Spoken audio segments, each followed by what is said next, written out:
Hello, good morning everyone. My name is Nila Rumianti and today I will present a study titled Overview of Lung Capacity in Construction Workers, which highlight the impact of occupational dust exposure on respiratory health, particularly focusing on forced vital capacity or FVC.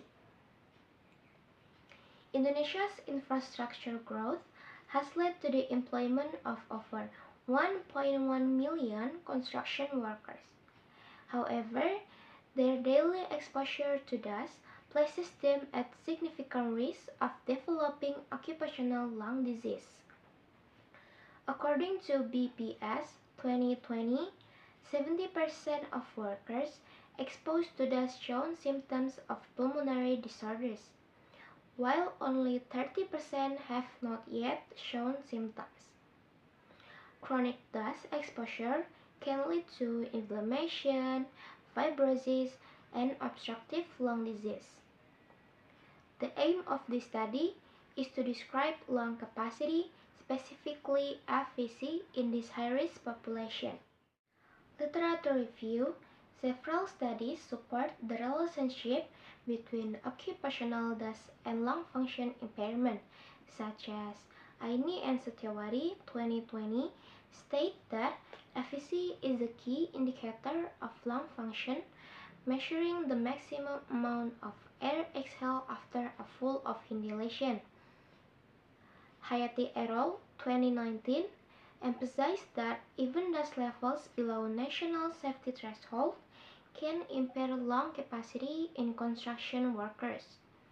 Armianti 2020 explained that spirometry is used to measure FVC and values below 80% indicate impaired lung function.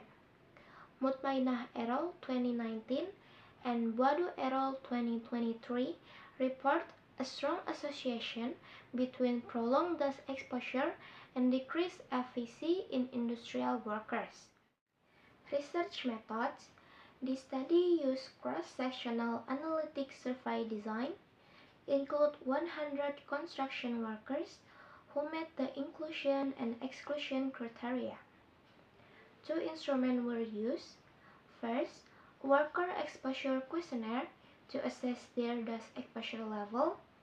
Second, spirometry to measure the workers' FVC. Data was analyzed using descriptive statistics to interpret the lung function values across the sample. To conclude, construction workers face a high risk of developing lung dysfunction due to dust exposure, which is supported by both national data and previous study. Measuring FVC through spirometry provide a valuable insight into their respiratory health status and support the need for occupational health monitoring and preventive measures. Thank you for your attention. Wassalamualaikum warahmatullahi wabarakatuh.